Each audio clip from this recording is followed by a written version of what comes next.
আচ্ছা, তাহলে এই প্রণাম করলেন, প্রথম শ্লোক শুনলেন শ্রীমদ্ ভাগবতমের মাহাত্ম্যের প্রথম শ্লোক। এখনো ভাগবত শুরু হয় না, কালকে চেষ্টা করব। আজকে তার মাহাত্ম্য প্রথম শ্লোক শুনলেন। এইবারে প্রথমে কোথায় কি শুনেছিলেন? চক্রতীর্থের কিছু শুনেছিলেন? হ্যাঁ, 88,000 ঋষি সেই নৈমিষারণ্য তীর্থে। নৈমিষারণ্য তীর্থে বসে বসে সব জপ ধ্যান করছিলেন, আর তাদের মধ্যে শ্রী সুতজির আগমন হল। সুতজির আগমন হতেই সব ঋষি দাঁড়িয়ে তার স্বাগত করলেন এবং প্রণাম করলেন। আর কি বলছেন? কি ধন বৃদ্ধা বল বৃদ্ধা आयु वृद्धास्तथैव च ते सर्वेऽपि ज्ञान वृद्धाश्च किङ्करा शिष्य किङ्करः। सूतजीকে কারণ 88,000 ঋষি একসঙ্গে প্রশ্ন করলে হড়বড় হয়ে যাবে, এই জন্য 4 জনকে আগে করে দিলেন। কে কে? সনক, সনন্দন, সনাতন, সনত কুমার, এই 4 জনকে আগে করে দিলেন। আর তারা প্রশ্ন জিজ্ঞাসা করলেন সুতজিকে। কি বলছেন? আপনি ধনবৃদ্ধা আর বলবৃদ্ধা, আপনি বয়সে অনেক বড় আর জ্ঞানে অনেক বড়, এবং এই যে বিদ্যারূপী ধনে অনেক বড়। এই জন্য তেই সর্বেপি জ্ঞানী বৃদ্ধাশ্চ কিঙ্করাঃ শিষ্য কিঙ্কর। আপনি অনেক করোড় সূর্যর সমান আপনি জ্ঞানী, তো আপনি এমন কিছু সৎসঙ্গ আমাদের শোনান যা কানের মধ্যে অমৃতের কাজ করে, এবং কানের মধ্যে অমৃতের কাজ করে। তখন ওই সুতজি বললেন কি? সুতজি বললেন কি, কাষ্ঠের পুতুলি যেন কুহকে নাচায়, আর আপনি না জানে পুতুল কিবা নাচে গায়। সুতজি বললেন, আমি কিছুই জানি না, যেরকম কাঠের পুতুল লোক নাচায় সেরকম আমি নাচি, আর উনি যা বলান আমি তাই বলি। হ্যাঁ, এইভাবে সন্তের ক্ষণ আর অন্যের কণ এ কখনো নষ্ট না হয়। সন্তের ক্ষণ মানে কি বুঝলেন? যদি বাড়িতে কোনো সাধু গুরু বৈষ্ণব আসেন, তাদের কাছে এইটা গিয়ে বলবেন না যে আমার দোকানটা কি করে চলবে, আমার বউয়ের ছেলে হবে না মেয়ে হবে। হ্যাঁ, তো সাধুগুরু বৈষ্ণব আসলে এই সব সাংসারিক প্রশ্ন করবেন না। কি করবেন? কি কৃষ্ণের চরণে ভক্তি হবে কিনা, নিষ্ঠা হবে কিনা, এই প্রশ্ন যদি করেন তো অতি উত্তম প্রশ্ন। তো এখানে সুতজিকে প্রশ্ন করছেন যে এমন কোনো কথা শোনান পবিত্র মানুষকেও পবিত্র করে, এমন কথা শোনান যেন কানের মধ্যে অমৃতের কাজ করে।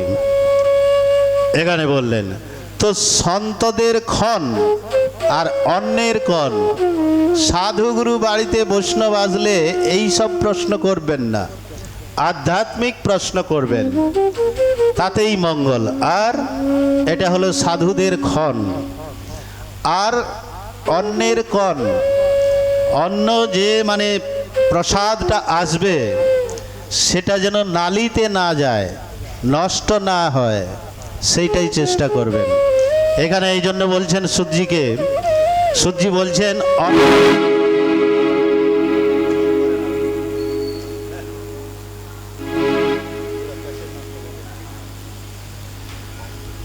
সন্তের ক্ষণ এবং অন্যের কণ এই দুটি নষ্ট না হয়।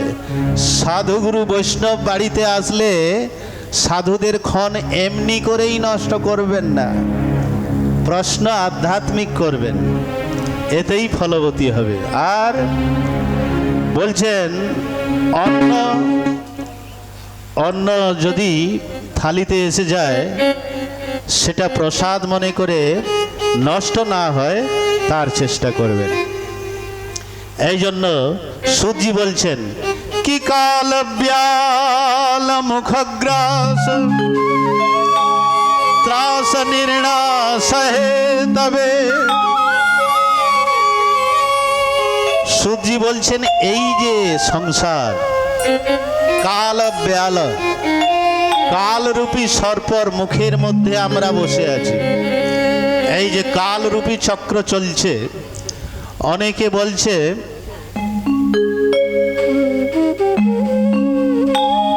কাল ব্যাল মুখগ্রাস, বলছে কালরূপী সর্পের মুখের মধ্যে আমরা সবাই বসে আছি, কখন যে গিলে নেবে তার কোনো ভরসা নেই।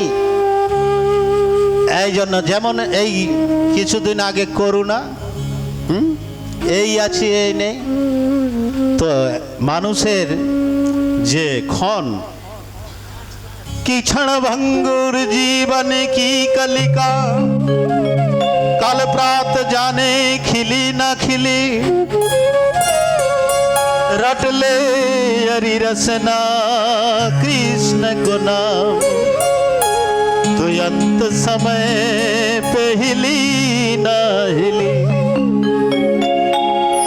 বলছে মনুষ্য জীবনটা হলো ক্ষণভঙ্গুর, এই আছে আর এই নেই, এই আছে আর এই নেই। ক্ষণভঙ্গুর জীবন কি কালিকা, এই যে জীবনরূপী পুষ্পটা আমরা পেয়েছি, কালরূপী সর্প, এই যে জীবনের মানে জীবনরূপী পুষ্পটা পেয়েছি, ক্ষণভঙ্গুর জীবন কি কালিকা কাল প্রাত জানে খিলি না খিলি। আজকে এই জীবনরূপী পুষ্পটা ফুটে রয়েছে, কিন্তু কালকে যে ফুটবে তার কোনো গ্যারান্টি নেই। আর মলয়াচল কি শীতল और मंद সুগন্ধ সমীর চলি না চলি। আজকে যে আমরা এই সুন্দর মন্দ্রাচল পর্বতের হাওয়া পাচ্ছি, কিন্তু কালকে এটা পাবো কিনা তার কোনো ভরসা নেই। আর এর মধ্যে আবার কলিকাল কুঠার নিয়ে ফিরতা, কলিকাল কুঠার নিয়ে দাঁড়িয়ে আছে, কুঠার নিয়ে দাঁড়িয়ে আছে, একটু সুযোগ পেলেই ছবল মারবে কলিকাল। তাই বলছেন পদকর্তা কি কি রটলে হরি রসনা কৃষ্ণ কো নাম তো অন্ত সময় পে হিলি না হিলি। নিজের জিহ্বাকে বুঝাচ্ছেন, হে জীব तू रट ले कृष्ण का नाम रट ले, नहीं तो अंतिम समय তুই হিলবি না হিলবি কোনো ভরসা নেই। এই জন্য রটলে হরি রসনা কৃষ্ণ কো নাম তো অন্ত সময় পে হিলি না হিলি। এই জন্য সবাই একবার হরে কৃষ্ণ কৃষ্ণ কৃষ্ণ হরে হরে হরে রাম রাম রাম হরে হরে। এই জন্য সুজি বলছেন এই জীবনটা বড় ক্ষণভঙ্গুর। কাল ব্যালম মুখগ্রাস, কালরূপী সর্পের মুখের গ্রাস বেনে আছি আমরা, সাপের মুখের মধ্যে বসে আছি, কখন যে গিলে নেবে কোনো ভরসা নেই। তাই বলছেন কাল ব্যালম মুখগ্রাস ত্রাস নির্ণাস হিতবে। এই যখন পূজ্য সুখদেবজি পরীক্ষিতকে কথা শোনাচ্ছিলেন, তখন স্বর্গ থেকে দেবতারা অমৃতের কলস নিয়ে আসলো। অমৃতের কলস নিয়ে এসে বলছেন এই স্বর্গের অমৃত এই পরীক্ষিতকে পান করিয়ে দাও, আর এই ভাগবতামৃত আমাদের দিয়ে দাও। কারা বলছেন? কেউ কথা শুনছেন না কি? কে কাকে বলছেন? দেবতারা। দেবতারা বলছেন কি এই স্বর্গের অমৃত পরীক্ষিতকে দিয়ে দাও, আর এই ভাগবতামৃত আমাদের দিয়ে দাও। হ্যাঁ, তো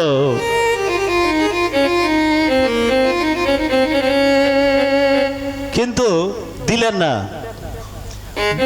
সুজি বললেন কোথায় 5 পয়সার কাঁচের টুকরা, আর কোথায় মহামূল্যবান মণি শ্রীমদ্ ভাগবত।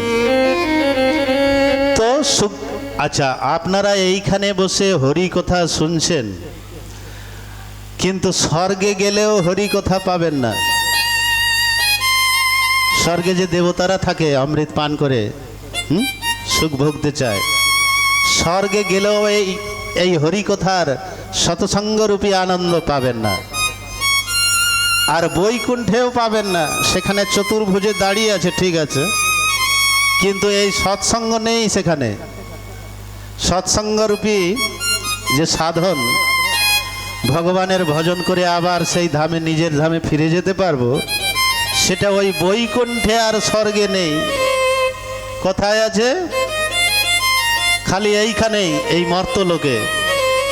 হ্যাঁ, এই জন্যে সুখদেবজি দেবতাদের মানা করে দিলেন, অধিকারী বুঝলেন না। উনি কি বললেন? বলে কোথায় 5 পয়সার কাঁচের টুকরা, আর কোথায় আনমোল মেহেঙ্গি মণি, মানে বহুমূল্য মণি। এই জন্য দিলেন না। দেবতারা গেলেন ব্রহ্মার কাছে, বলে এমন কি আছে ভাগবতের মধ্যে, আমাদের মানা করে দিলেন। তখন ব্রহ্মাজি কি করলেন? এই পাল্লা নিলেন, দাড়ি পাল্লা। পাল্লার মধ্যে এই জগতে দুনিয়ার যত সব সাধন আছে, অন্য সব সাধন এক পাল্লায় রাখলেন, আর শ্রীমদ্ ভাগবতজিকে এক পাল্লাতে স্থাপিত করলেন। আর যেই তুললেন, নিজের মহিমা গরিমাতে ভাগবতের পাল্লা নিচের দিকে হয়ে গেল, আর সমস্ত সাধনের পাল্লা উপর দিকে হয়ে গেল। তখন ওই কি বলছেন ব্রহ্মা হেসে দেবতাদের, বলছে আরে পাগল, এ তো স্বয়ং, এ তো অক্ষর রূপে স্বয়ং ভগবান শ্রীমদ্ ভাগবত মহাপুরাণ। অক্ষর মানে বাংময়ী মূর্তি, ভগবানের বাংময়ী মূর্তি মানে অক্ষর রূপে স্বয়ং ভগবান শ্রীমদ্ ভাগবত মহাপুরাণ। বলো শ্রীমদ্ ভাগবত মহাপুরাণ কি জয় জয় জয় শ্রীরাম। তাহলে দেখলেন আপনাদের কত কত জন্মের সৌভাগ্য যে কথার অধিকারী দেবতারা না, আপনারা এখানে বসে কথা শুনছেন। না জানে এই সময় কত লোক 5 স্টার হোটেলে আইয়াসি করছে, না জানে এই সময় কত লোক সিনেমা হলে আড্ডা দিচ্ছে, কিন্তু আপনাদের এত সৌভাগ্য, এত সৌভাগ্য, সেই সময় এখানে বসে হরি কথা রূপ আনন্দ নিচ্ছেন সাধু সঙ্গ বসে। তো এই জন্য সুখদেবজি দিলেন না। একবার নারদজি, এই প্রথম কথা কিন্তু খুবই ইম্পর্টেন্ট, এটা বেসমেন্ট, ঘরের বেসমেন্ট, ভিত। এই জন্য এইগুলো না বুঝতে পারলে আগে কিছুই বুঝতে পারবেন না। একজনকে আমি এই কি বলে ওই নন্দকুমারে কয় বছর ধরে আসছি নিয়ম সেবাতে, ওখানে একজনকে জিজ্ঞাসা করলাম, ভাই কত বছর ধরে এখানে কথা চলছে? বলছে অনেক বছর চলছে, কিন্তু এই নিয়ম সেবাতে যারা বৈষ্ণবরা আসেন, আমি বললাম যে আপনারা তো এখানে মাস মাস পর্যন্ত, 1 মাস পর্যন্ত ভাগবত কথা শুনেন, কিন্তু বলেন তো ভাগবতটা শুরু কোথায় হয়েছিল, কোন জায়গাটায়? বলে বাবা শুনেছি বটে, কিন্তু ওইটা মনে নেই যেটা আপনি বলছেন। তাহলে আপনি কি শুনেছেন? হ্যাঁ, এই জন্য ভাগবত খুব মনোযোগের জিনিস। মনোযোগ যতক্ষণ না হবে ভাগবত বুঝতে পারবেন না। এইবারে নারদজি বীণা বাজাতে বাজাতে কোথায় যাচ্ছেন? বদ্রীনাথের দিকে চলে যাচ্ছেন। আর কি গাচ্ছেন?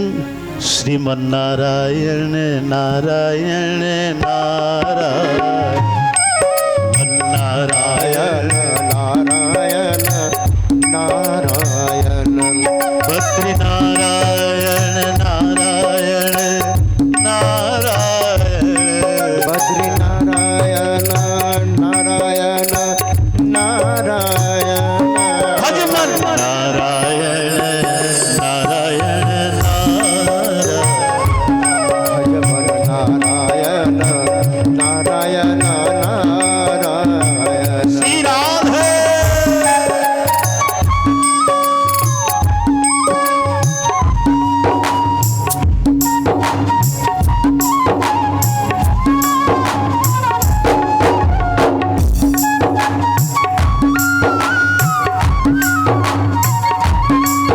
হরি হরি।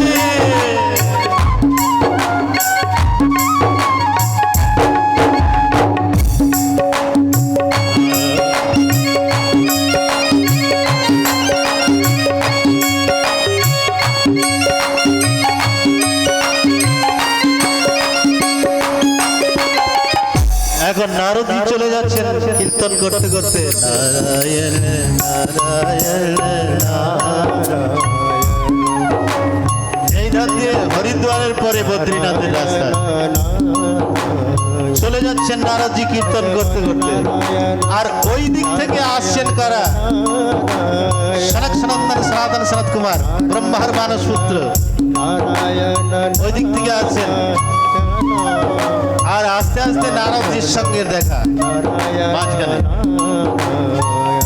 সনক সনন্দন সনাতন সনত কুমার তারা বলছেন কি, নারদজি আপনি এত চিন্তিত কেন? কিসের চিন্তা করছেন? বলছে কি বলবো, আমি অনেক জায়গায় গেলাম, হরিদ্বার, ঋষিকেশ, রামেশ্বরম, চিত্রকূট, অনেক জায়গায় গেলাম, কিন্তু মনের মধ্যে কোনো শান্তি পেলাম না। কি পেলাম না? হ্যাঁ, যেটা আপনারা সবাই খোঁজেন। কি পেলাম না? শান্তি পেলাম না। এই একটাই খোঁজ প্রতিটা মানুষের, শান্তি কোথায় পাওয়া যাবে। কিন্তু সে জানে না যে এই জগতে শান্তি বলে কিছুই নেই। এই জন্য এই সংসারটার এক নাম হচ্ছে দুঃখালয়। যেমন বলে না বিদ্যালয়, হ্যাঁ, তো এটা দুঃখালয় এই সংসারটা। এখানে সুখ নেই, শান্তি নেই। আছে কোথায়? বললাম গোবিন্দের চরণে। হ্যাঁ, তাই নারদজি বলছেন আমি অনেক জায়গায় গেলাম। কোথায়? হরিদ্বার, ঋষিকেশ আর রামেশ্বরম, সেতু বন্ধন, দ্বারকা, সব জায়গায় গেলাম, কাঞ্চি, কিন্তু কোথাও শান্তি পেলাম না। আর যেই আমি বৃন্দাবনে গেলাম, আর বৃন্দাবনে গিয়ে এক বিচিত্র দৃশ্য দেখলাম। সেই বিচিত্র দৃশ্যটা কি? বলে মা জুয়ান আর দুই পুত্র বৃদ্ধ। আপনারা বুঝতে পারছেন কার কথা বলছি না আরো ভেঙে বলে দেবো? এই তিনজনকে, মার দুটো ছেলে, বুঝতে পারছেন? হ্যাঁ, বুঝতে পারছেন না? ভেঙে বলে দেবো আরো। এই পুত্র দুইজন হলো জ্ঞান আর বৈরাগ্য। বুড়ো হয়ে গেছে। কেন বুড়ো হয়ে গেছে? কারণ বৃন্দাবনে জ্ঞান বৈরাগ্যর কোনো কাজ নেই। ওখানে তো প্রেম ভক্তি, প্রেম ভক্তির ভূমি শ্রীধাম বৃন্দাবন। এই জন্য ওখানে বুড়ো হয়ে গেছে। আর ভক্তি মহারানী জুয়ান, নবযুবতী। তো এই বিচিত্র দৃশ্য দেখলেন কে? নারদজি। নারদজি কার কাছে বলছেন? সনক সনন্দন সনাতন শরৎ কুমার। বলে যেই আমি বৃন্দাবনে আসলাম ওখানে এক বিচিত্র দৃশ্য দেখলাম। কি? বলে মা জুয়ান আর পুত্র দুটো বৃদ্ধ। হ্যাঁ, আমি অনেক বেদ পাঠ করলাম, বেদান্ত পাঠ করলাম, কিন্তু একটু ঝাড়া দিয়ে তো উঠে আবার বৃদ্ধ হয়ে যায়। একটু ঝাড়া দিয়ে উঠে আবার বৃদ্ধ। তো আকাশবাণী হলো, আকাশবাণীতে বলল কি সৎকর্ম করো, সৎকর্ম করলে এরা ঠিক হবে। তো সেই সৎকর্মটা কি আমি আপনাদের কাছে জানতে এসেছি। নারদজি সনক সনন্দন সনাতন সনত কুমারের কাছে প্রশ্ন রাখলেন। তো বৃন্দাবনে যে এই যে ভক্তি মহারানী নারদজিকে দেখে ভো ভো সাধু ক্ষণম তিষ্ঠ, আপনি একটু দাঁড়ান হে সন্ত মহারাজ, হে মহাত্মন, ভো ভো সাধু ক্ষণম তিষ্ঠ, আপনি একটু দাঁড়ান, আমার দুঃখের কারণ শুনুন। তখন নারদজি জিজ্ঞাসা করলেন, কাকে? একটু দাঁড়ান, আমাকে কিছু উপায় বলুন। নারদজি বললেন, আপনি কে? আপনি কে? তখন ভক্তি মহারানী বলছেন, আমি কে? কি উৎপন্না দ্রাবিড়ে সাহম বৃদ্ধি কর্ণাটকে গতা কচিন কচিন মহারাষ্ট্রে গুর্জরে জীর্ণতাম গতা। বলছে আমি উৎপন্ন হয়েছি কোথায়? দ্রাবিড়ে, দক্ষিণ ভারতে। দেখবেন আমাদের থেকে এই যে ভক্তি মহারানীর উৎপন্ন কোথায়? দ্রাবিড়ে। দ্রাবিড়ের ব্রাহ্মণগুলো দেখেছেন কিরকম কিরকম সংস্কৃত বলে দক্ষিণ ভারতে। এই জন্য ব্রাহ্মণের এখনো নাম আছে ওইদিকে দক্ষিণ ভারতে। এই চটি কিরকম, এইখানে একটু খালি কাটা আর সব বড় চটি। হ্যাঁ, তো ভক্তি মহারানীর উৎপন্ন কোথায়? ওই দক্ষিণ ভারতে। কি বলছেন? উৎপন্না দ্রাবিড়ে সাহম বৃদ্ধি কর্ণাটকে গতা। আমি কর্ণাটকে এসে একটু বড় হলাম, ভক্তি বলছে। তারপরে বলছেন কচিন কচিন মহারাষ্ট্রে, আমি মহারাষ্ট্রে আরেকটু বড় হলাম, কিন্তু গুর্জরে জীর্ণতাম গতা। যখন গুজরাটে আসলাম তখন একবারে জীর্ণ শীর্ণ বুড়ি হয়ে গেলাম, এত পাপাচার। হ্যাঁ, কিন্তু পুনঃ আগত্য বৃন্দাবন, বৃন্দাবনে যখন আমি আসলাম আমি তো একবারে তরুণী হয়ে গেলাম, কিন্তু আমার দুইজন পুত্র একবারে বৃদ্ধ হয়ে গেল। তো এদের উপায় বলুন, কি করলে আমার পুত্র জীবিত হবে, ভালো সতেজ হবে, বৃদ্ধর থেকে মুক্তি পাবে? তখন ওই আকাশবাণী বললেন, কি তাহলে বৃন্দাবনে যখন আপনারা এসেছেন, তো বৃন্দাবনের মানে স্বামিনী কে? ওখানকার স্বামিনী কে? কে? আর একটু জোর করে হা না বলবেন তো। রাধারানী। আচ্ছা, বৃন্দাবনের স্বামিনী হলো রাধারানী। তা রাধা বৃন্দাবনে যখন এসেছেন আর রাধার নাম না নিয়ে চলে যেতে পারেন? তা হয় না। তো এই জন্য সবাই 2 মিনিট রাধারানীর নাম নেব, রাধারানীর নাম নেব, আর সবাই মিলে রাধারানীর নাম নেবেন। হ্যাঁ, তাহলে আনন্দ আসবে। কেউ হয়তো ঘুমিয়ে পড়ছে। হ্যাঁ, ঘুমিয়ে পড়েন না তো? আচ্ছা, তো সবাই বেশ আনন্দ করে গুনগুনাবেন। রাধারানী মহারানী কৃপা করো না, কৃপা করে বৃন্দাবনে নিয়ে চলো না। রাধারানী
পাবো মধুর বৃন্দাবন। কথাটা সত্য কিনা? কথাটা সত্য কিনা? হ্যাঁ, তাহলে আপনারা সৎসঙ্গ করেছেন। কারণ রাধার কৃপা ছাড়া বৃন্দাবনের পথে কেউ এক পা বাড়াতে পারে না। হ্যাঁ? এই জন্য কি বলছেন? আরে তোমার কৃপা হলে প্রভু মধুর বৃন্দাবন। তোমার কৃপা হলে পাবো মধুর বৃন্দাবন। আরে নয়নে হেরিব আমি গিরি গোবর্ধন। ও নয়নে হেরিব আমি গিরি গোবর্ধন। আরে নয়নে হেরিব আমি গিরি গোবর্ধন। ও নয়নে হেরিব আমি গিরি গোবর্ধন। এ রাধা রানী, এ মহারানী, কৃপা করুণা, কৃপা করে বৃন্দাবনে নিয়ে চলো না।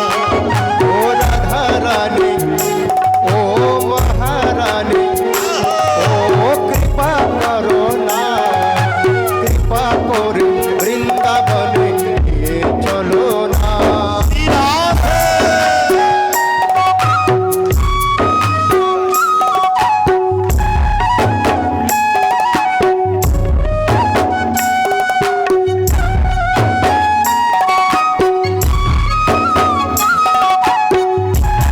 বলে হরি।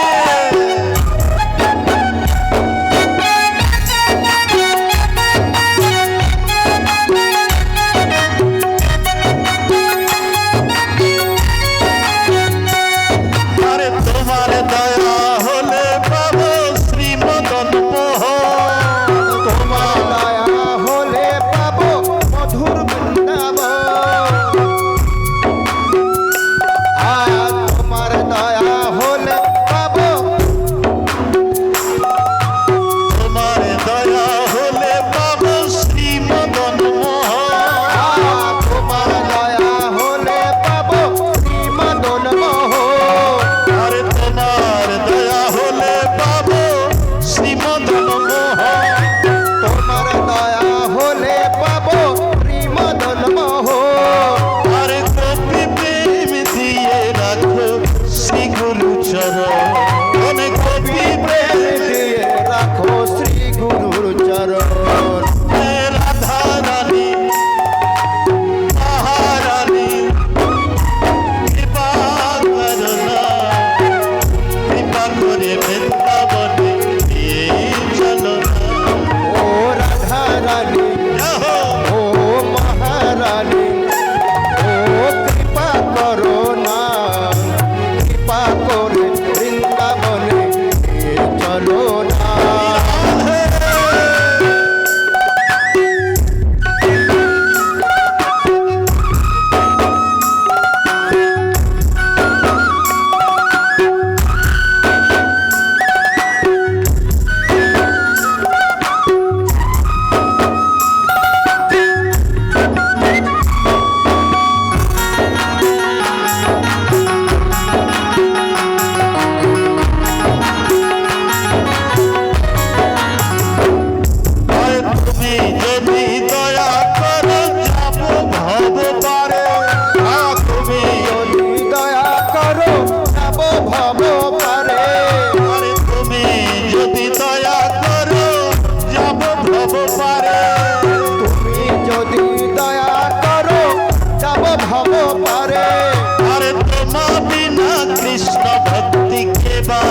তাহলে এতক্ষণ কোথায় ছিলেন? কোথায় ছিলেন? কেউ কেউ বলছে আজ ছাড়ায়। হ্যাঁ, তা কি কার কার আনন্দ আছে ভজনে? আছে, তাহলে গাইব, নাই তো আগে আর গাইব না। কার কার আনন্দ আছে? সবার আছে।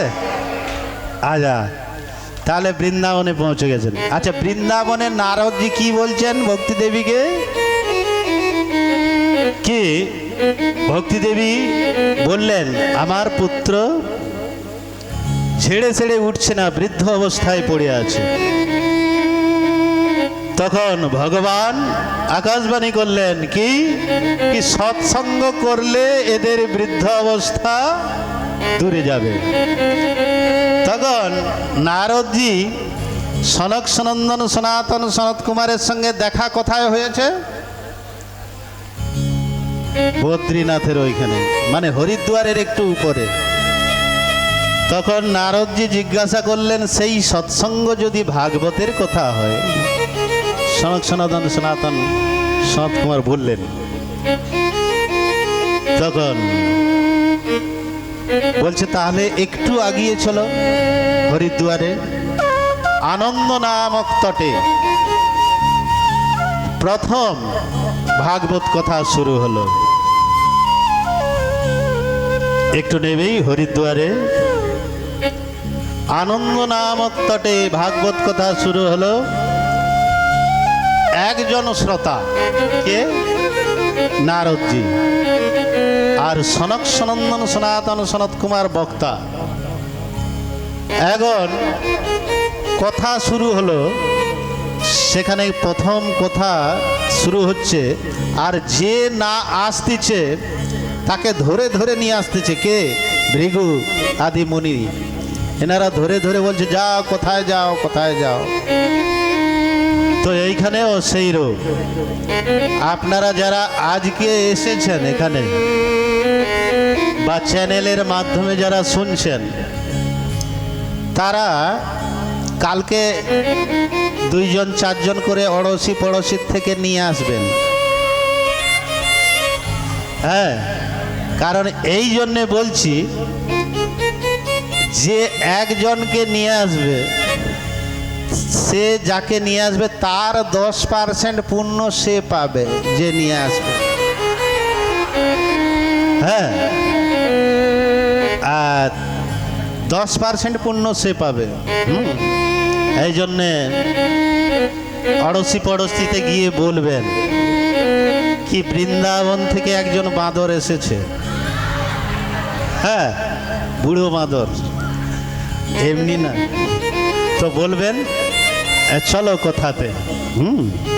তো কথাতে নিয়ে আসতে পারলে আপনার লাভ। হ্যাঁ, তা যাই হোক, গিয়ে বলবেন। আর একজনকে নিয়ে আসতে পারলেই 10% আপনি পাবেন। তো এইভাবে ওই হরিদ্বারে প্রথম কথা শুরু হলো। আর কথার আগে কীর্তন স্তুতি এগুলি করতে হয়, নিয়ম। আর ওই স্তুতি করতে করতেই তো 9:30 বাজতে যাচ্ছে। হ্যাঁ, তো যতটা হয় কোনো অসুবিধা নেই। আচ্ছা, কীর্তন ওখানে প্রথম কীর্তন শুরু হয়েছে। কি? শ্রীকৃষ্ণ গোবিন্দ হরে মুরারে, হে নাথ নারায়ণ বাসুদেব। শ্রীকৃষ্ণ গোবিন্দ হরে মুরারে, হে নাথ নারায়ণ বাসুদেব। শ্রীকৃষ্ণ গোবিন্দ হরে মুরারে, হে নাথ নারায়ণ বাসুদেব। শ্রীকৃষ্ণ গোবিন্দ হরে মুরারে, হে নাথ নারায়ণ বাসুদেব। হে নাথ নারায়ণ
গোবিন্দ হরে মুরারে হে নাথ নারায়ণ বাসুদেবা। এইভাবে ওখানে ভাগবতের কথা চলছে।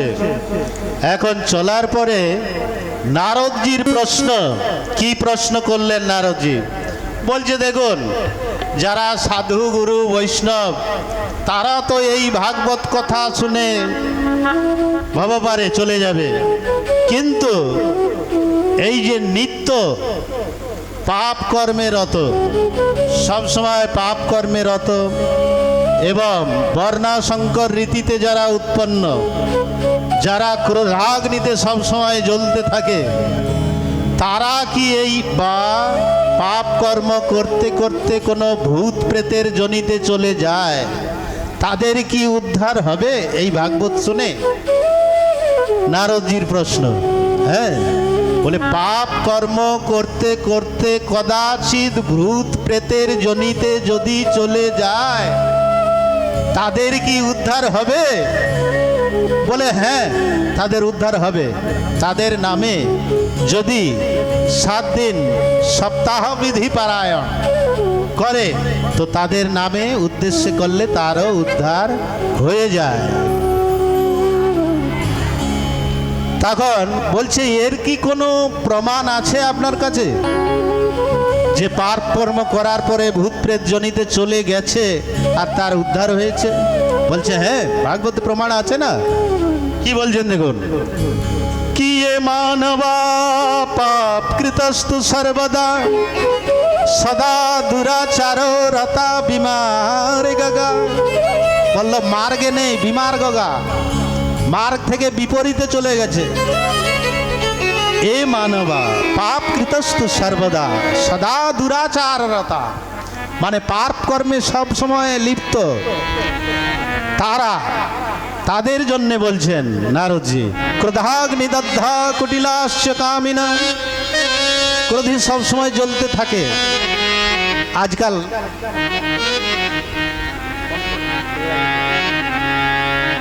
বলছে ওন পাপ কর্ম রীতিতে পাপে জ্বলছে।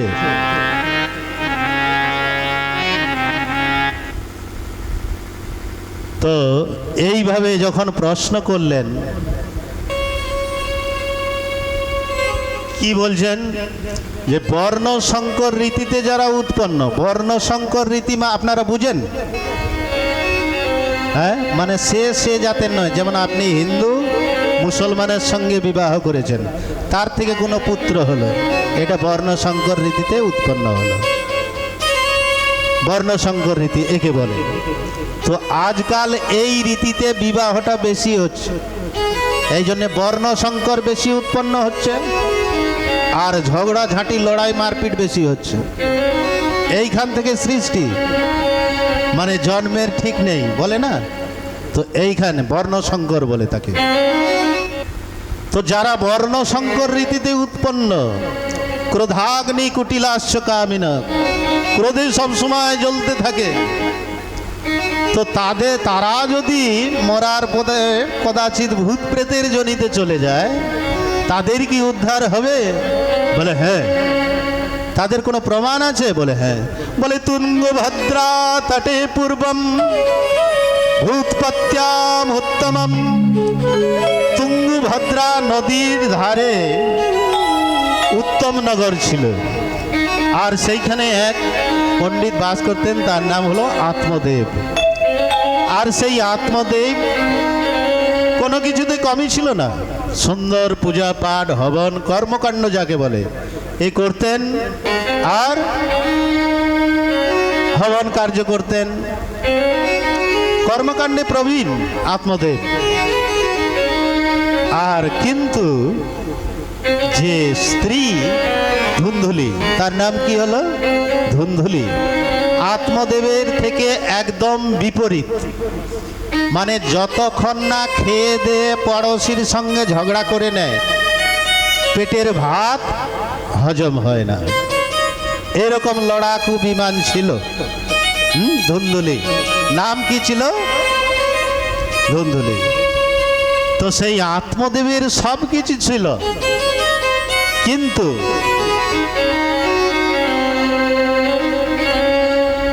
তো সব কিছু ছিল, কিন্তু কোনো সন্তান সন্ততি ছিল না। এখন সে ওই যে পাড়া পড়োশিতে যা হয় আর কি, কি সকালবেলা উঠে ওর মুখ দেখবি না রে, বলে কেন?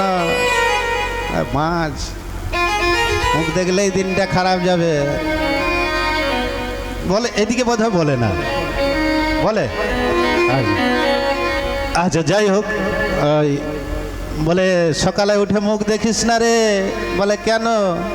বলে ওর কেউ নেই না, কি বলে মাছ না কি বলে। তো এখন এই ব্যাপার।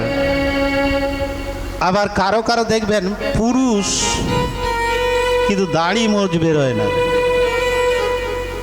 সে ওই মাঝখানে মনে হচ্ছে না পুরুষ না স্ত্রী, মাঝখানে কি বলে ওটাকে?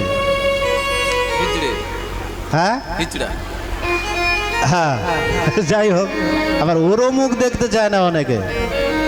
হ্যাঁ, বলছে যার মানে দাড়ি মোজ বেরোয় না, পুরুষ কিন্তু দাড়ি মোজ নেই।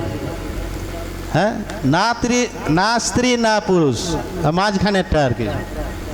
তো যাই হোক, এখন আত্মদেব মনোদুঃখে জঙ্গলে চলে গেছেন। জঙ্গলে গিয়ে বসে বসে কাঁদছে, হে গোবিন্দ, আমার বংশে বাতি দেবার মতো কি কেউ হবে না? কাঁদছে বসে বসে জঙ্গলে। তো ওখান থেকে এক ব্রাহ্মণ দেবতা যাচ্ছিলেন। ব্রাহ্মণ দেবতা জিজ্ঞাসা করলেন, কথম রদিসি বিপ্রতম, কাতে চিন্তা বলিয়াছি, তুমি কেন কাঁদছো? তোমার দুঃখের কারণ কি? আমাকে তাড়াতাড়ি বলো। তখন ওই সাধুর চরণে আত্মদেব পড়ে গেলেন, পড়ে কাঁদছে।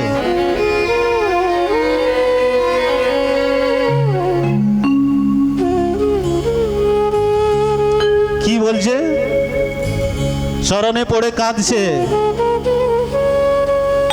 হে ভগবান, আমি একটা পুত্র সন্তান চাই, আমার বংশে বাতি দেওয়ার মতো কি কেউ হবে না? কাঁদছে, কাঁদতে কাঁদতে তখন ওই সাধু কেমন? সাধুর হৃদয়টা হচ্ছে মাখনের মতো কোমল। संत हृदय नवनीत समाना, कहा कभी न पर कह ही न जाना।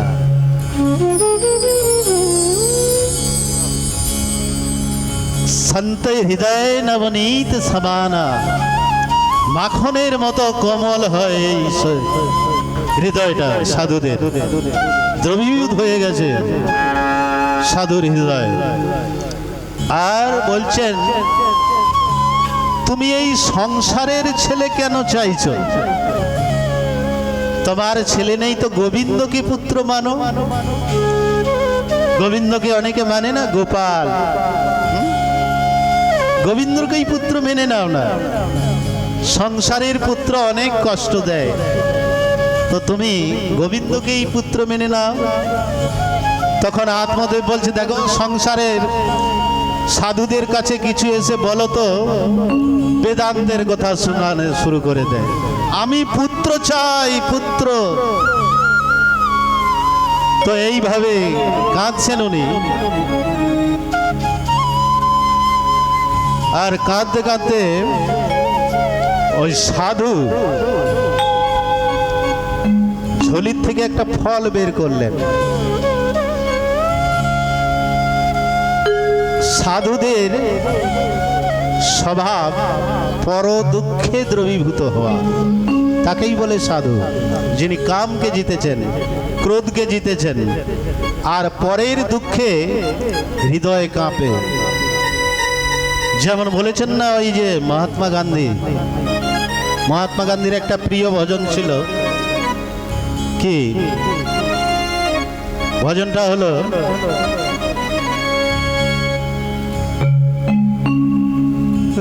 कहिए जो पीर पड़ाई जाने रे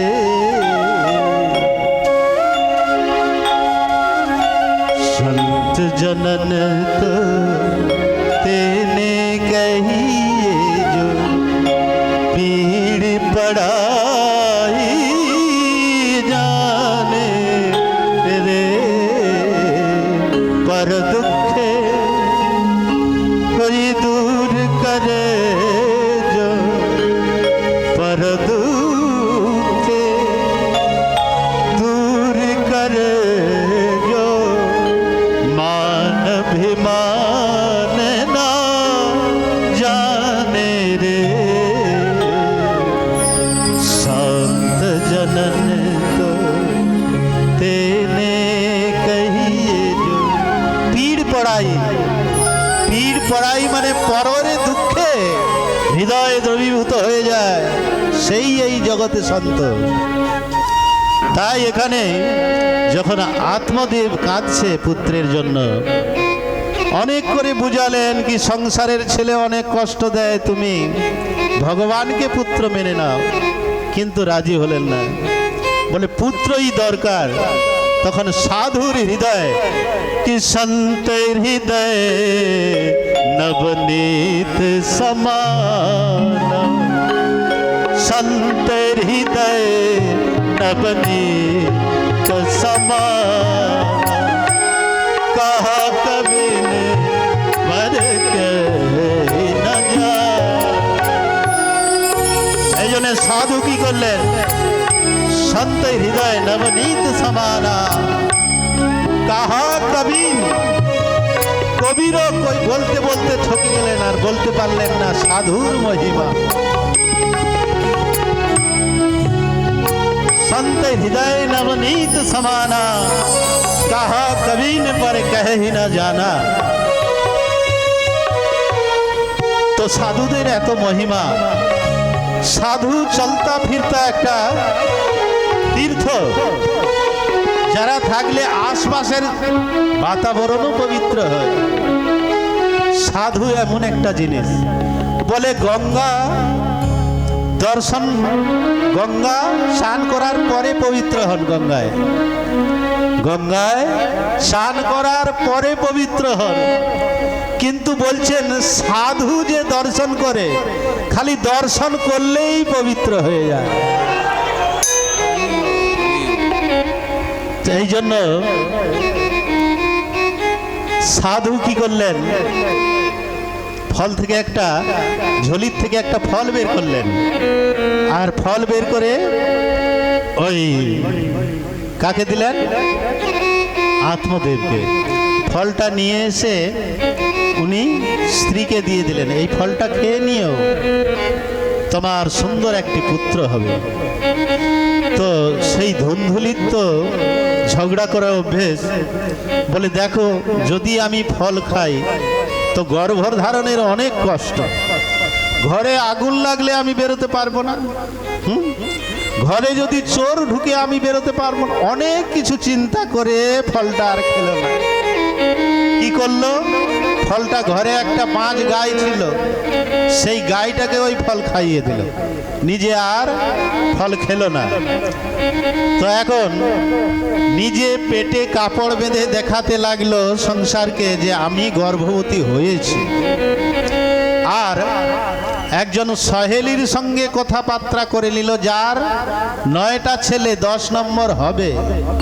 বলছে দেখো আমি তোমাকে এই সন্তানের বদলে যা ধন দৌলত চাও আমি দিয়ে দেবো, কিন্তু তোমার এই সন্তানটা আমাকে দিও। তো সেই সন্তানটা নিয়ে নিল উনি, আর আমার পুত্র হয়েছে পুত্র হয়েছে বলে চিৎকার করতে লাগলো। আর যে গাইকে যে ফলটা খাইয়েছিল তার থেকে একটা সুন্দর পুত্র উৎপন্ন হলো, নাম পুরো শরীর মানুষের মতন, খালি কানগুলো গায়ের মতন, তাই না গোকর্ণ জন্ম নিলেন। বলো গোকর্ণ মহারাজ কি। তা এখন এইভাবে জন্ম নেওয়ার পর যে নামকরণের বাড়ি। নামকরণ বলছে, ধুন্দুলি বলছে দেখো, আত্মদেব বলছে দেখো আমার নাম আত্মদেব, আমি আমার ছেলের নাম রাখবো পরমাত্মদেব। ধুন্দুলি বলছে দেখো দেখো না না না, বলে কেন?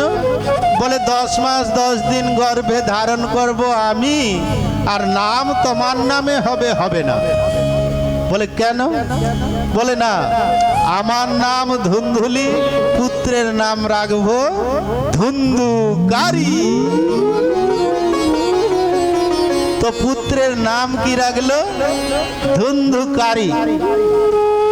এখন ছোটবেলার থেকে যেমন বাচ্চারা খেলে, প্রথমে তো কাঁচের গুলি খেলে, আবার কি করে তাস খেলে, তাস খেলায় জুয়া, তাস খেলা ছেড়ে দিয়ে আবার জুয়া খেলে, জুয়াতে হেরে যায় তো মা পয়সা দেয়, যত হেরে। একলতা, একলতা ঘরে যে একলতা বলে তো না কি বলে, যার ঘরে একটাই সন্তান হয় কি বলে?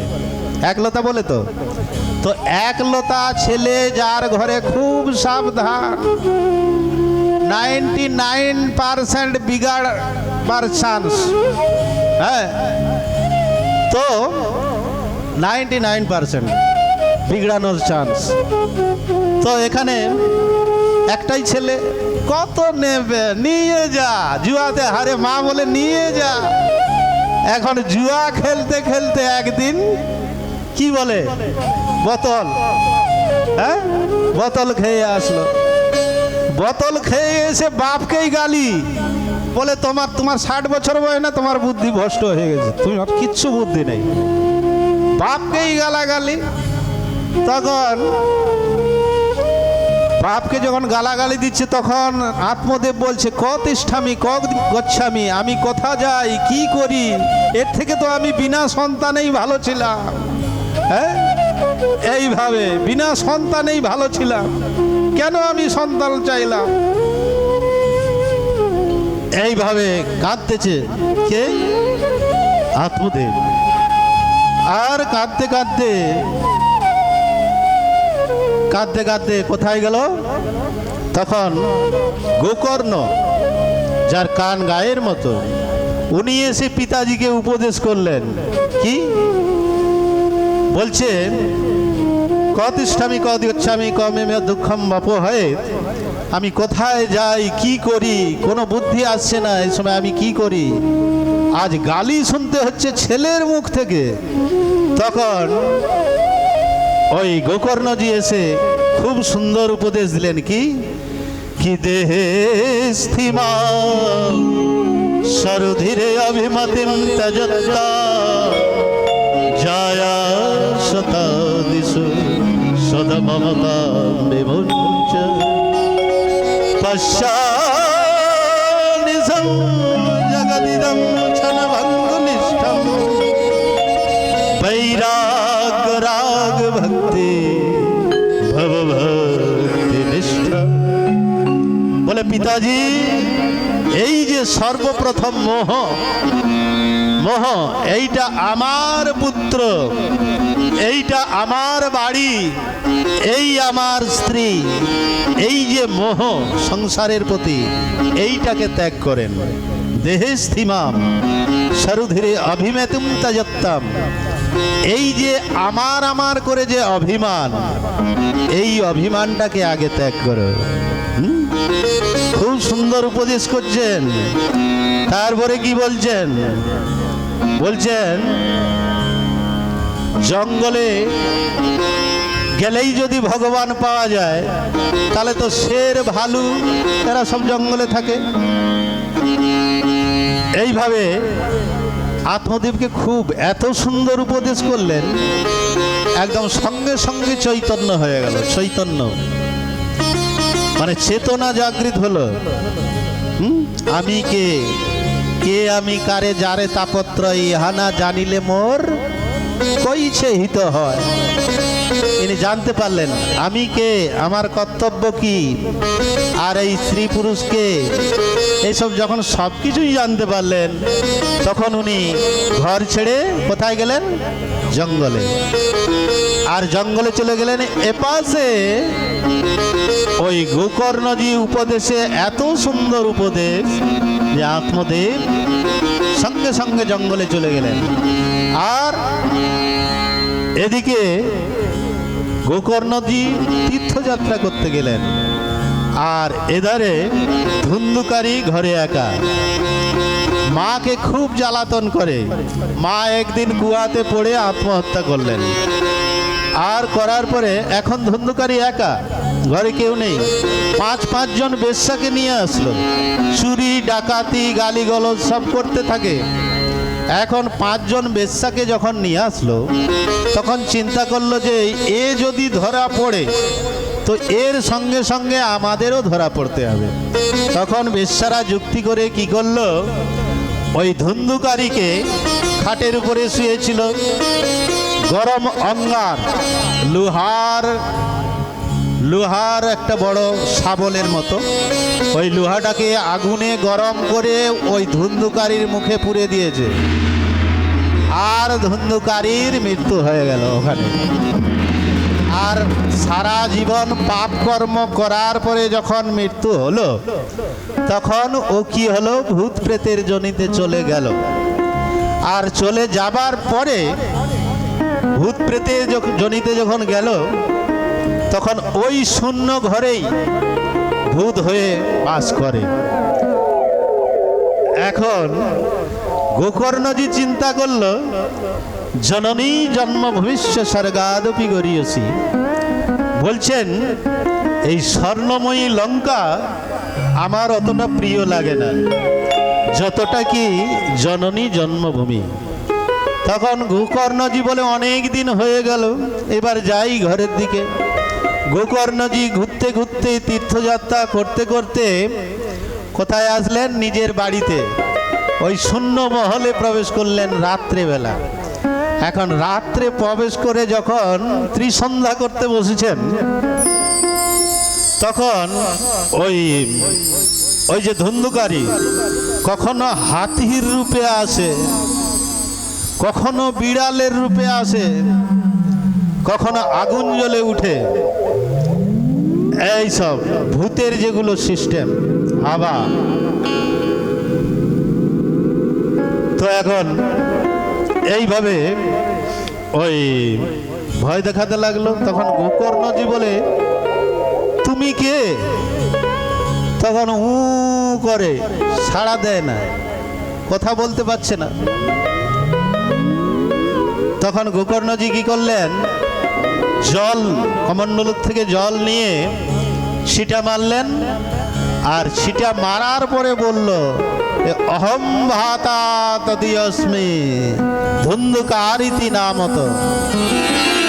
যখন মন্ত্র জল ছিটা মারলেন, তখন কথা বললেন কি, বলে আমি তোমার ভাই, আমার কর্মদোষে আমি এই ভূত প্রেতের জনি প্রাপ্ত হয়েছি।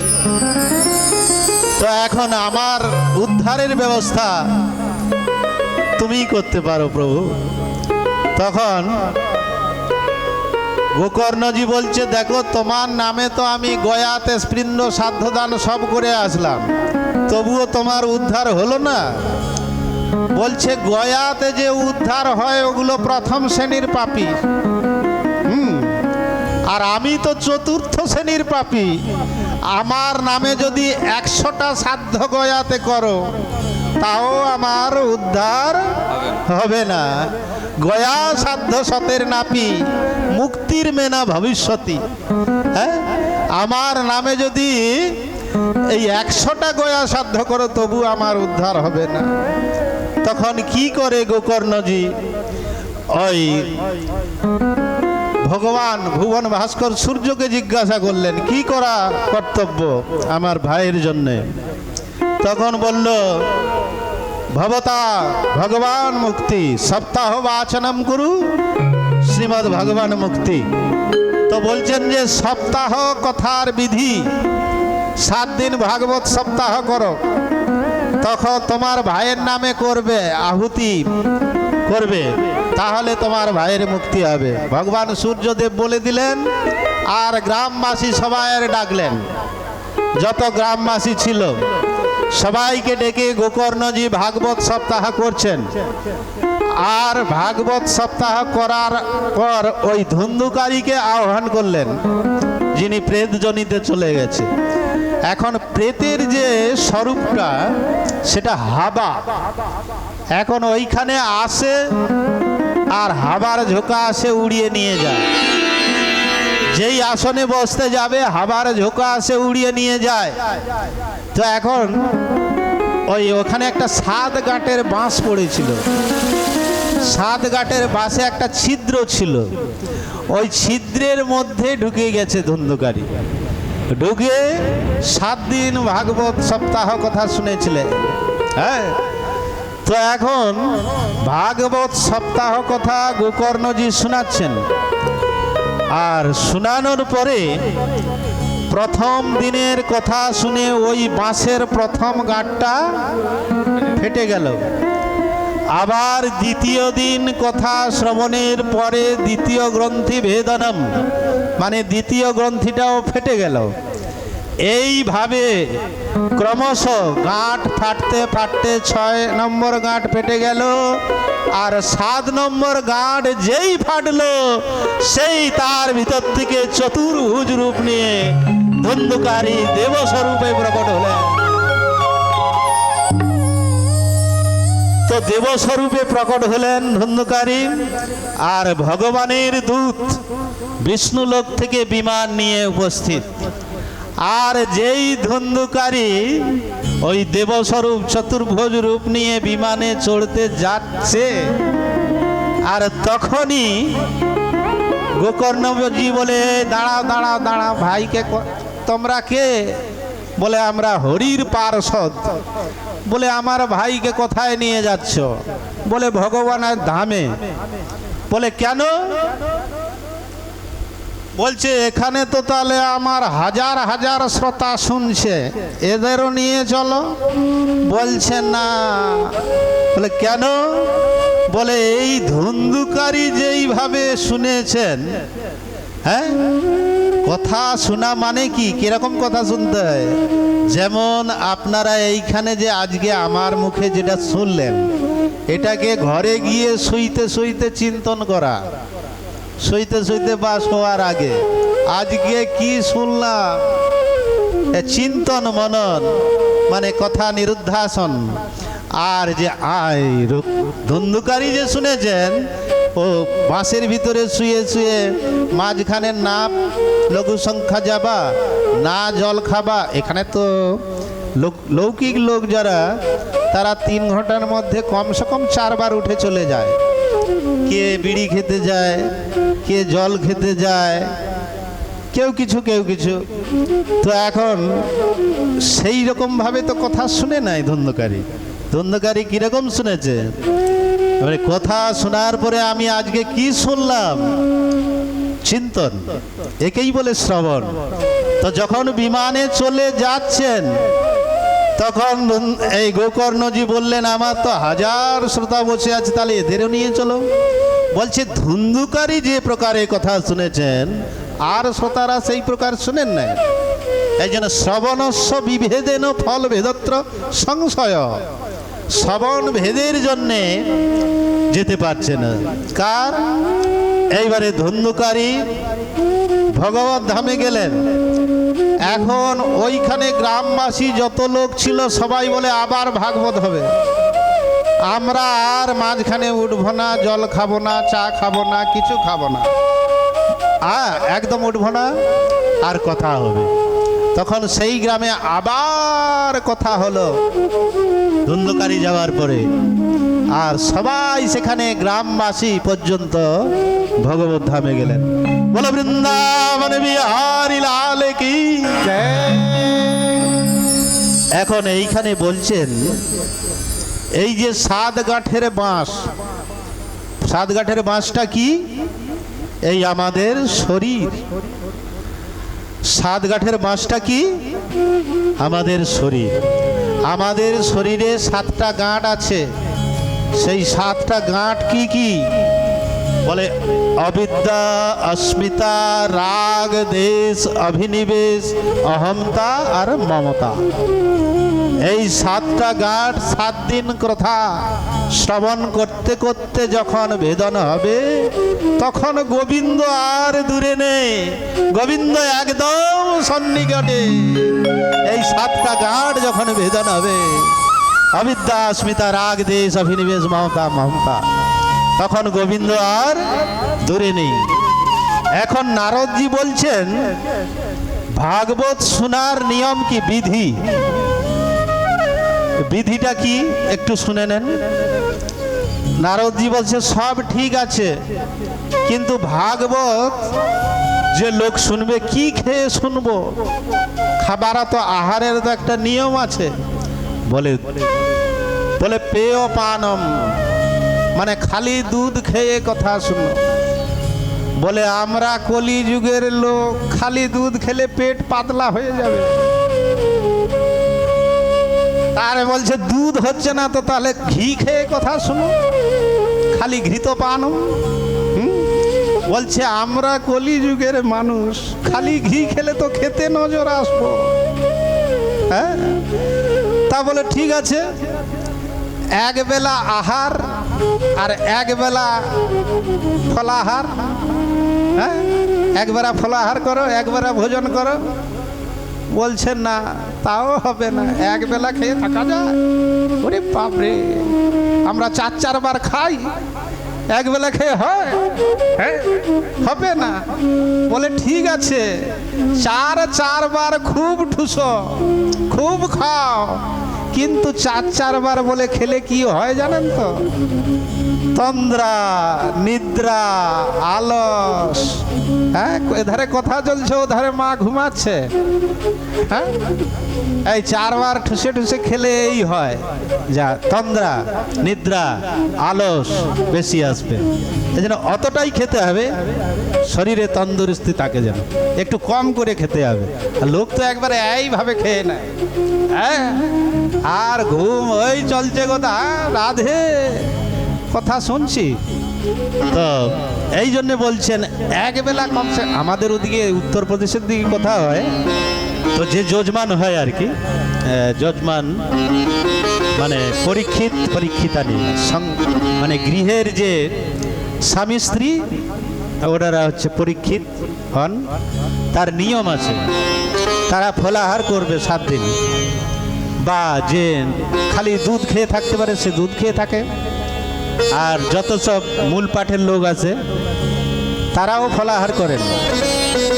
ওদিকে নিয়ম আছে, যাদের কামনা বাসনা পূরণের জন্য এগুলি যারা ডাকে, যে মূল পাঠের লোক দরকার, সেগুলো আলাদা এক্সট্রা নিয়ে আসা হয়। তো এইভাবে নারদজি জিজ্ঞাসা করছেন যে এই বিধিটা কি ভাগবত শোনার? বলছে বক্তু স্পার্শে সর্বে মাসা প্রশস্তাসু। ভাগবত কোন মাসে, এটা নয় যে খালি কার্তিক মাসেই করতে হবে বারবার, হ্যাঁ, বাদ যায় না যেন। হ্যাঁ, এটা নয় নিয়ম। ভাগবত যখনই শুরু করে দেন তখনই শুভ। ভাগবত বলছে সর্বে মাসা প্রশস্তাসু, কোনো মাস নেই যে করা যাবে না। ওই দেশে গায়ের দিকে লোকের ভ্রম না, আরে মল মাস, কি করছিস তুই? হ্যাঁ, কি করছিস? এটা মল মাস। তো যাই হোক, ওই সব বলতে গেলে তো টাইম চলে যাচ্ছে। তো বলছে সর্বমাসা প্রশস্তাসু। আর যদি বলছে ভাগবত শুরু করার কোনো নিয়ম শুভ মুহূর্ত, বলছে না। বাইরে হলে, এখানে যেমন মন্দির তীর্থ এটা, তো বাইরে হলে তখন মুহূর্তের দরকার আছে, শুভ মুহূর্ত দেখে শুরু করতে হয়। কিন্তু বলে তীর্থে হচ্ছে, মন্দিরে হচ্ছে, কোনো শুভ মুহূর্তের দরকার নাই। যখনই শুরু করে দাও শ্রীমদ অমল মহাপুরাণ, শ্রীমদ ভাগবত মহাপুরাণ, তখনই শুভ, তখনই চাঁদ। আর কি বলেন? বললেন বক্তু স্পার্শে সহায়ার্থম, বক্তার পাশে ভগবানের তসবির ফটো ভগবানের আছে কিনা? পেছনে আছে তো? ভগবান চারপাশে লাগাতে বললেন। আর যারা ওই মৃত্যুর পরে করাতে চান তাদের বাপ মার ছবি ওই সামনে রেখে দেন, তারা শুনে উদ্ধার হয়, তাদের নামে আহ্বান করতে হয়। আর কি বলছেন যে বরণম পঞ্চবিপ্রাণাম, 5 ব্রাহ্মণের বরণ করতে হয়।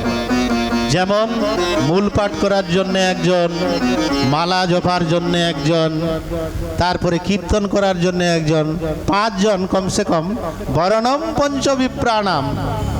তারপরে বলছেন বক্তা কেমন হওয়া দরকার, বলছে যে কথাকে বাড়িয়ে বলে সে, নাকি বক্তা কেমন হওয়া দরকার? বলছেন ব্রাহ্মণ বৈষ্ণব বিপ্র, ইয়া তো বক্তা বৈষ্ণব হবেন, নাই তো ব্রাহ্মণ হবেন। ব্রাহ্মণ বৈষ্ণব বিপ্র এই 3 জনের অধিকার। তারপরে আর কি নিয়ম, বক্তা কেমন হবে? বলে একটু কথাকে যে বেশি বাড়িয়ে বলে সে বড় বক্তা, নাকি সংক্ষিপ্ত রূপে সব বলে দেয় সেই বড় বক্তা? বলে সবই ভালো, কিন্তু ওই ব্রাহ্মণ বৈষ্ণব বিপ্র হবে। আর কি বললেন কথার আর কি নিয়ম? বলে কথার মধ্যে যে উৎসবগুলি আসবে, রাম জন্ম উৎসব, কৃষ্ণ জন্ম উৎসব, বামন জন্ম উৎসব এবং রুক্মিণী বিবাহ, কৃষ্ণ জন্ম, এই উৎসবগুলি ধুমধাম করে একে মানাবে। তারপরে কি বলছেন, অন্ততে নারদজি বললেন আর কি নিয়ম আছে? বলছে লাস্টে ভাগবতজিকে সোনার সিংহাসনে স্থাপিত করে বক্তাকে দান করা। এইবার বললেন আর এই কথা কে শুনছেন? জ্ঞান বৈরাগ্য ভক্তি বৃদ্ধপা অবস্থায় এই কথা শুনতে শুনতে তাদের বুড়াপা মানে বৃদ্ধ অবস্থা দূর হলো, তারা জাগৃত হয়ে গেল। আর ওখানে কীর্তন চলছে, শ্রীকৃষ্ণ গোবিন্দ হরে মুরারে, হে নাথ নারায়ণ বাসুদেবা। কৃষ্ণ গোবিন্দ হরে মুরারে, হে নাথ নারায়ণ বাসুদেবা। শ্রীকৃষ্ণ গোবিন্দ হরে মুরারে, হে নাথ নারায়ণ বাসুদেবা। কৃষ্ণ গোবিন্দ হরে মুরারে, হে নাথ নারায়ণ বাসুদেবা। হে নাথ নারায়ণ বাসুদেবা, হে নাথ নারায়ণ বাসুদেবা। হে নাথ নারায়ণ বাসুদেবা, হে নাথ নারায়ণ বাসুদেবা। জয় জয় শ্রীকৃষ্ণ গোবিন্দ হরে মুরারে, হে নাথ নারায়ণ বাসুদেবা। কৃষ্ণ গোবিন্দ হরে মুরারে, হে নাথ নারায়ণ বাসুদেবা। জয় জয় শ্রীকৃষ্ণ গোবিন্দ হরে মুরারে, হে নাথ নারায়ণ বাসুদেবা। কৃষ্ণ গোবিন্দ হরে মুরারে, হে নাথ নারায়ণ বাসুদেবা। শ্রীকৃষ্ণ গোবিন্দ হরে মুরারে, হে নাথ নারায়ণ বাসুদেবা। কৃষ্ণ গোবিন্দ হরে মুরারে, হে নাথ নারায়ণ বাসুদেবা। হে নাথ নারায়ণ বাসুদেবা। হে নাথ নারায়ণ বাসুদেবা। জয় জয় শ্রীকৃষ্ণ গোবিন্দ হরে মুরারে, হে নাথ নারায়ণ বাসুদেবা। হে কৃষ্ণ গোবিন্দ হরে মুরারে, হে নাথ নারায়ণ বাসুদেবা। হরে কৃষ্ণ। কি জন্মাদ্যস্য দিতরথচারিতে সভিজ্ঞস্বরা, তেনে ব্রহ্ম হৃদয়াদি কবয়ে মুহ্যন্তি সৎসূর্যः, তেজোবারি মৃদাম যথা বিনিমयो যত্র ত্রিসর্গো মৃষা, ধাম্না স্যেন সদা নিরস্তকুহকम् সত্যম পরম ধীমহি। আজকে সময় অনেক হয়ে গেছে, আর আজকে এখানেই কথা বিশ্রাম দিলাম। আর কালকে আপনারা বিদুর চরিত্র সৃষ্টি কিভাবে হলো এবং ভীষ্মস্তুতি, কুন্তিস্তুতি, পরীক্ষিতের সাপ কালকে শ্রবণ করবেন। আর সবাই একজন 10 জন শ্রোতাকে নিয়ে আসবেন, কারণ তার 10% পূর্ণ আপনারা পাবেন। এখন একটা ভজন হবে, সেই ভজনে সবাই নৃত্য করবেন, আর নৃত্য করার পরে প্রসাদ পেয়ে সবাই যাবেন। হরে কৃষ্ণ। ও হরি, ও হরি বলবো আর মদন মোহন হরি বলবো আর মদন মোহন হরি বলবো আর মদন মোহন হরি বলবো। মোরা এই রূপে ব্রজের পথে চলবো গো, মোরা এই রূপে ব্রজের পথে চলব গো। ও হরি, ও হরি, ও হরি বলবো আর মদন মোহন হরি বলবো আর মদন মোহন হরি বলবো। হরি বলবো আর মদন মোহন হরি বলবো আর মদন মোহন হরি বলবো।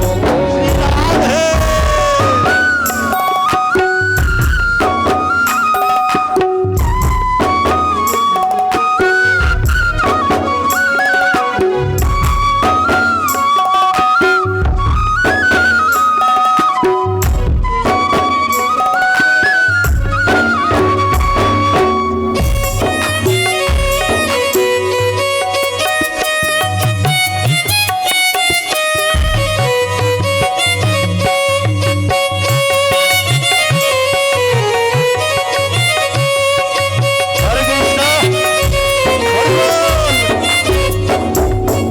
আচ্ছা দেখুন, অনেকক্ষণ বসে বসে পা কনকন করছে, সবাই উঠে পড়ুন, একটু হরির নামে ঠুমকা লাগিয়ে নেন, পূর্ণ হবে।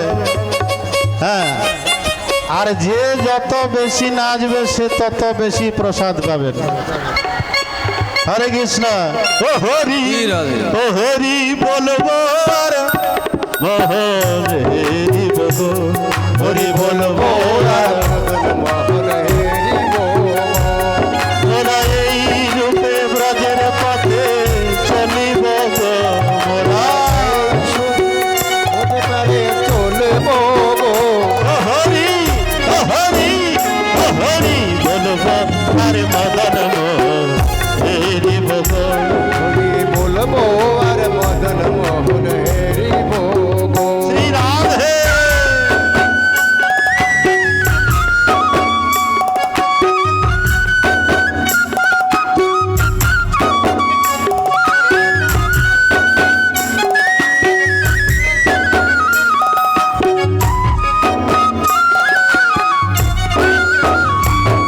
আর যাব গো ব্রজেন্দ্রপুর, হব গোপীর পায়ের নপুর। যাব গো ব্রজেন্দ্রপুর, হব গোপিকার নপুর। ও যাব গো ব্রজেন্দ্রপুর, হব গোপীর পায়ের নপুর। যাব গো ব্রজেন্দ্রপুর। হরি বল। হবে গোপিকার পায়ের